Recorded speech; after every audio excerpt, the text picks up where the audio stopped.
I guess opening statement, happy with a win. Obviously, the defense carried us most of the game. Tremendous effort by them and our defensive staff to hold their offense to basically under 200 yards. If you take out the 56-yard run, I think it was, that we gave up on special teams on the fake punt, and to hold them to 7 points was a tremendous job offense.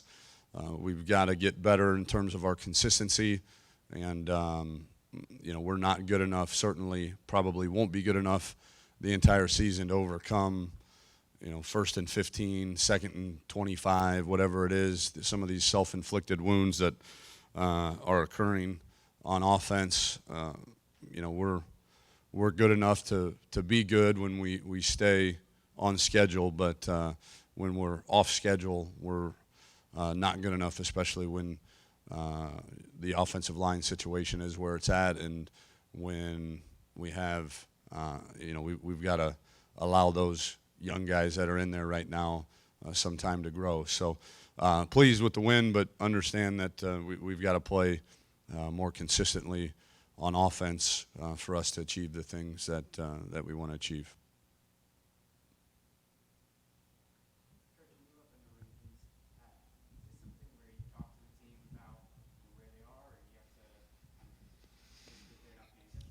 Yeah, we addressed it last week when we first appeared, and I told you guys, we talked about, the human element creeping in, and it's really easy to gravitate towards praise, and that the champions are really successful people in life.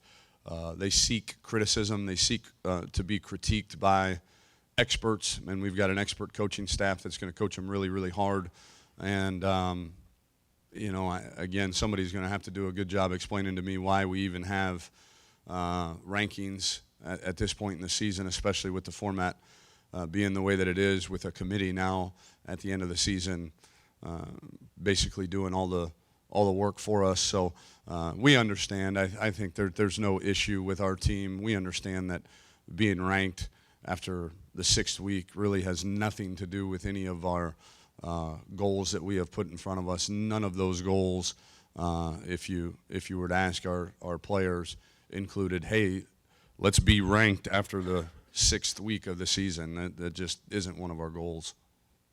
Coach, you mentioned earlier about the defense not allowing 200 yards total in the game. How much better moving forward, how much better can you see this? Well, we got to get better in the red zone.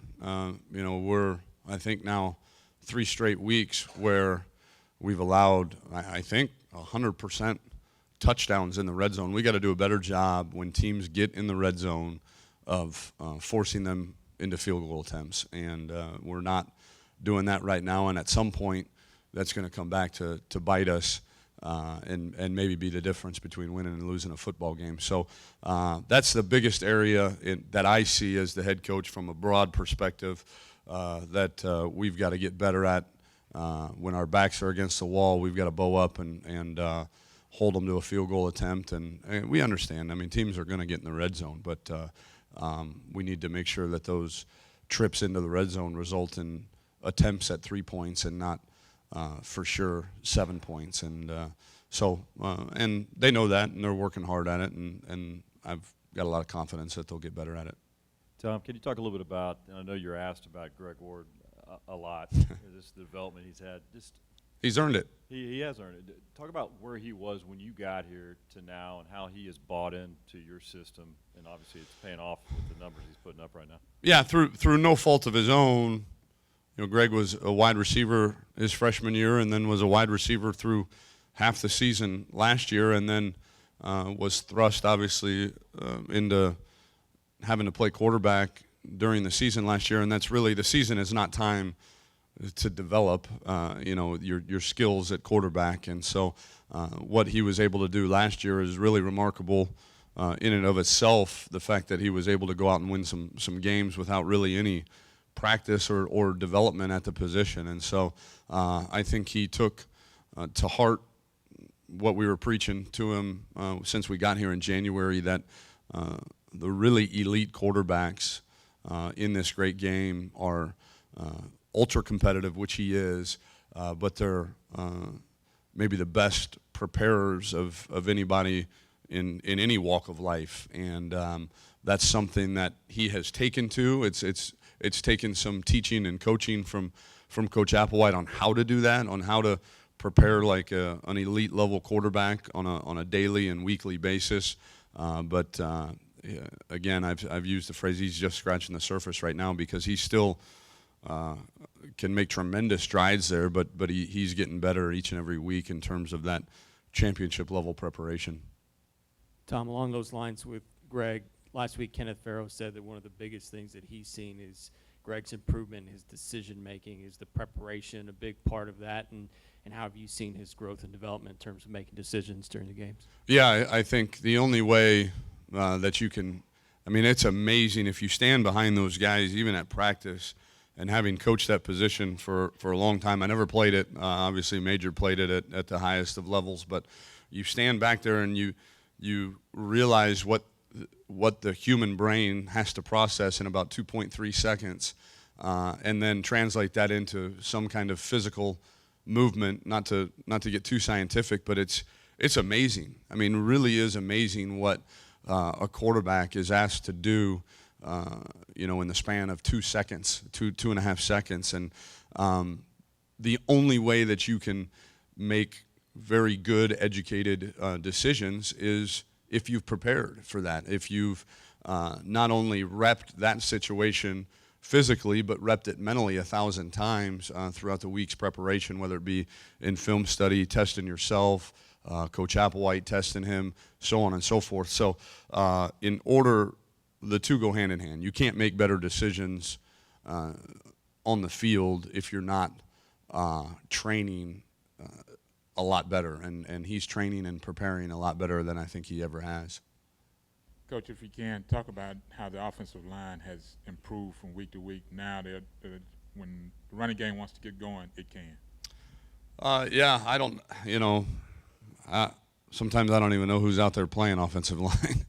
We've gotten to that point, and so we had made tremendous strides getting to the point where we feel like this is who we are. We're a run, play, action team, and then obviously with some of the changes, a bunch of those guys going down in the SMU game really caused us to have to shake some of the lineups up and play some younger guys and accelerate their growth and learning. But I have no doubt that even now with the new offensive linemen in there, that we'll continue to then rebuild that culture of downhill running and play action pass.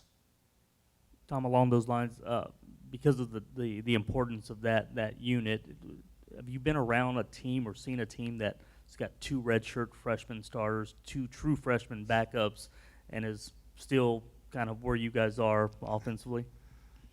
What do the kids do? La la la la la la la la la. I can't hear what you're saying. I don't even want to think about it. For other than quarterback, offensive line is by far the hardest position to play as a youngster, and that's why you see so many of them redshirted, and they just need the time for the physical growth and mental growth, and it's a very mentally and physically taxing position. So no, the answer is no. I've never been around a team that's been forced to play so many young guys at that position, and then still feel like we've got a chance to be pretty decent on offense. Is it common this time of year? I think you guys put out a deal that you're having tryouts. Is that a reflection of this, or? Oh yeah. I mean, I turned you down last week. I don't know if that happened. Yeah. Well, there's still time. We still got part of the season, but where I think a lot of the problems that you find when you start getting depleted at the offensive line, the walk-on tryouts for offensive and defensive line is certainly not for guys to come in and then be a starter in a couple weeks. It's because we've had to move guys now from the scout team over to the second team offensive line. So now you look down there and the defense is practicing against kids that have never played offensive line before in their life, just going in there to try to give them a look, and where you really see the suffering because of how much emphasis we place on how we practice and how we prepare. I'm worried that the defense will ultimately suffer with this loss of offensive linemen, because now the scout team offensive line is a bunch of walk-on linebackers and defensive ends playing scout team offensive line, which does no good in terms of getting your defense any better. Coach, what do you think about the development of DeMarcus Ayers, both as a return man and a receiver this year? Well, the receiver first, he has committed himself to getting better at his craft. I think his first couple years, he was just kind of an athlete out there just running around trying to make plays, and he has become an excellent route runner, excellent at kind of dissecting coverages and understanding where different windows and zone coverages are going to be, and different leverages of man coverage and how to attack and exploit those. And then in his return ability, I think the biggest thing is we kept people off of him. The first few weeks we were letting guys run down, and he was being forced to fair catch damn near every punt. And we did a much better job of holding guys up on the line of scrimmage, which allows him to then not have to fair catch, make one guy miss, which, God and genetics play more of a part in that than anything that we've taught him. And then you make the first guy miss, and now the guys in front of him are doing a good job blocking, and hopefully that trend will continue. Tom, in the Tulane game, Greg had a couple of running touchdowns from inside the 10, and just kind of made it look easy getting around to the edge. Obviously, he's got some ability, but who else deserves some of the credit to allowing him to essentially go in untouched in those situations? I think on those plays, really the tackles, whether it be left or right, in Cooper and Paris, and then McCluskey and then Farrow kind of leading the way for him, and then the receivers too. Those are long blocks to hold out there when you're running a play, a sweep play on the perimeter. Those are long blocks to hold without getting called for holding, and they've done an excellent job embracing their role. The receivers have of being physical and aggressive out there, and then obviously Farrow and McCluskey and the tackles do a really nice job getting the play started.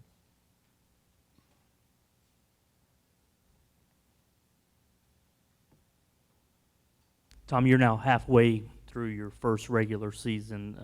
I know it's not a time for self-reflection and stuff, but have you learned anything about yourself and as a first-time head coach?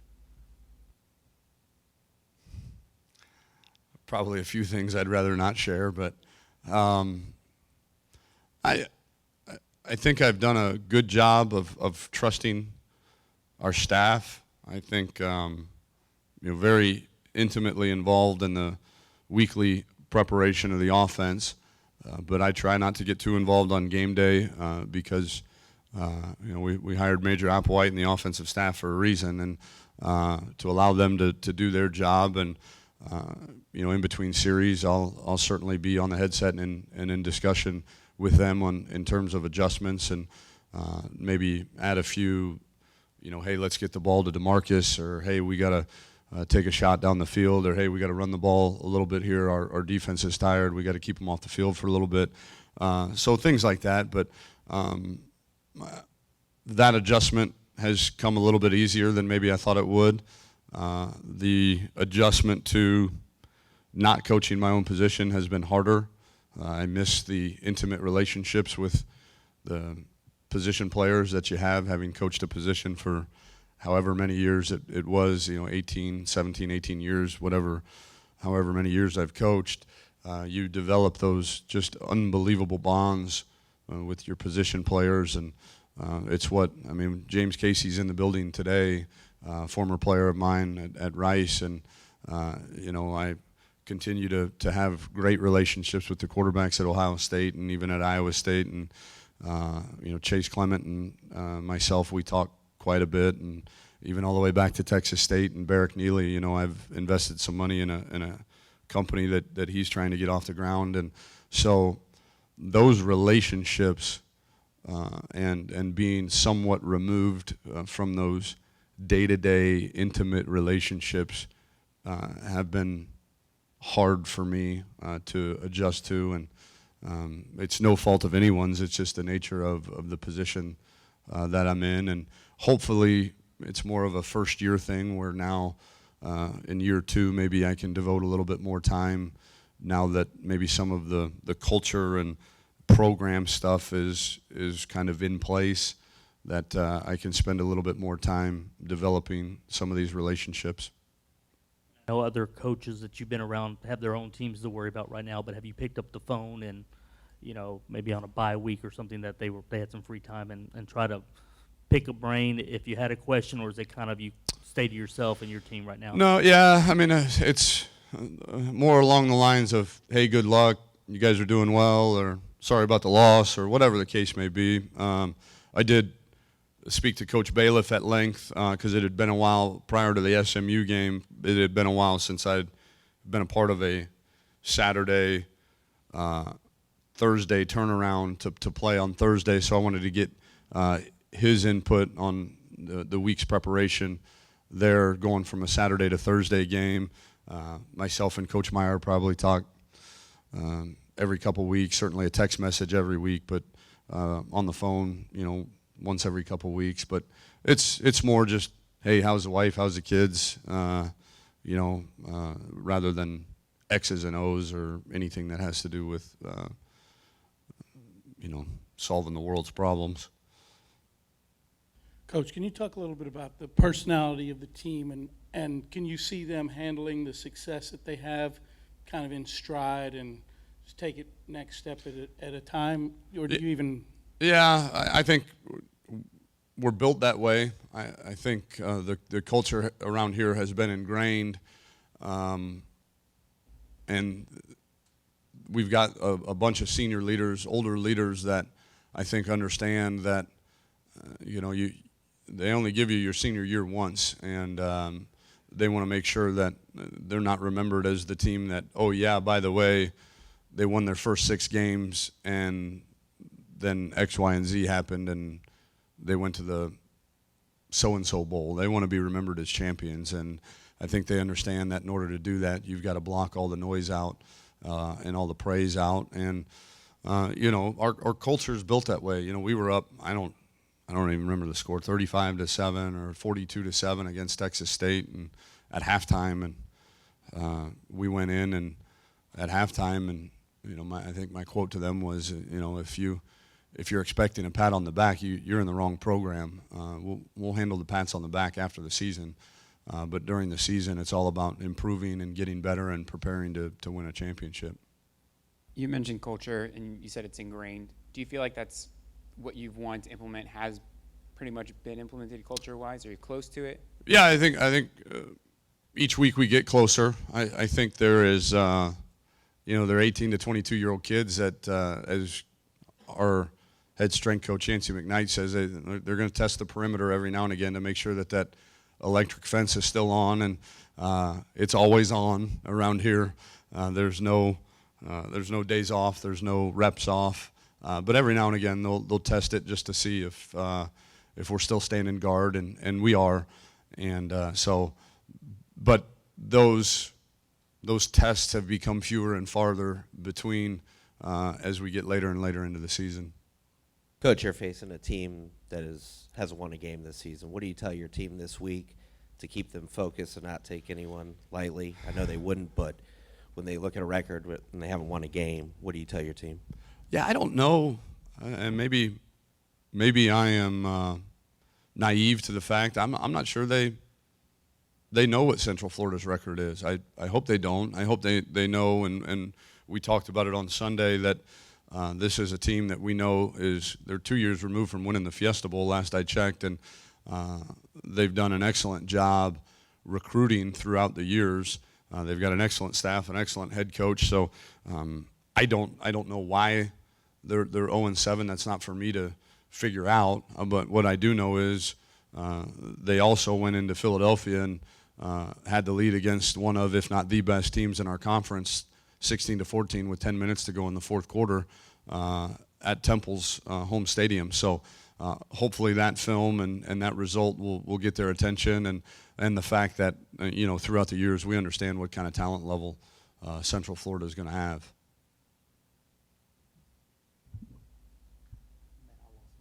That's all right, bro. It's okay.